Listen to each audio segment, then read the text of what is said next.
All right, we've talked about the Quran. Let's talk about the Hadith. The Hadith, of course, is the biographical information literature about the Prophet Muhammad, and it's important for it has a lot of uses. Importantly, there is not one Hadith. It's not like one big book.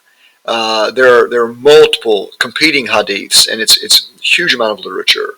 Um, it's used for, among other things, the formulation of law, Islamic law, Sharia, by being the second source of legal authority after the Quran, and introducing specific legal issues and cases. The Quran is pretty short. For example, and because Islam is so orthopraxic, law and what you do in a given situation is important. Um, Jews, for example, can read in the Hebrew Bible the commandment, "Thou shalt not kill." Well, what does that mean? Jews want to know details. They want to know specifically, in different situations, what does that mean? The Talmud unpacks the Torah, and the Hadith helps unpack the Quran. It explains Quranic passages which by themselves are general or concise. It also gives context for Quranic verses by providing references to the time and occasions of revelation. Was it in Mecca? Was it in Medina? What was going on? What's the context? And that indicates whether some Quranic verses are superseded by others. The Quran, like the Christian Bible and the Hebrew Bible, it has things in it that seem to compete with each other.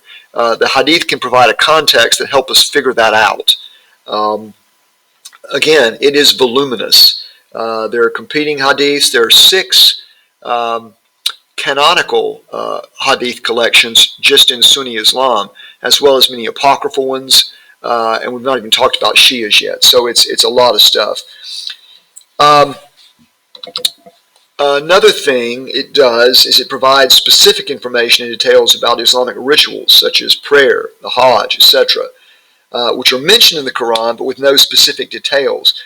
Again, it's an orthopraxic religion. It's very important to understand the details of these rituals because the rituals are the living out of the submission. That's the key to the religion. It's also one of the sources, the biographical details on the Prophet Muhammad, and therefore provides content to the prophetic sunnah, the example which most Muslims strive to live by. The sunnah of the Prophet is kind of the whole purpose of the religion, and so the Hadith helps unpack his biography and what he did and said in certain situations. It also is useful for explaining doctrine.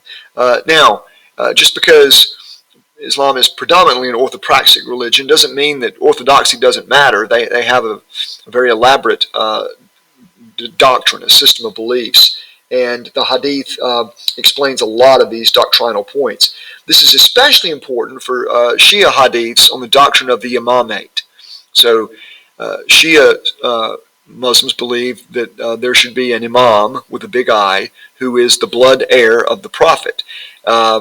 Different Shia groups have different beliefs about that. Only the Ismailis actually have a living imam, but there's a whole complex doctrine around the imamate in Shia Hadiths unpack that. And that is just a little tidbit, but a good overview of the importance of the Hadith.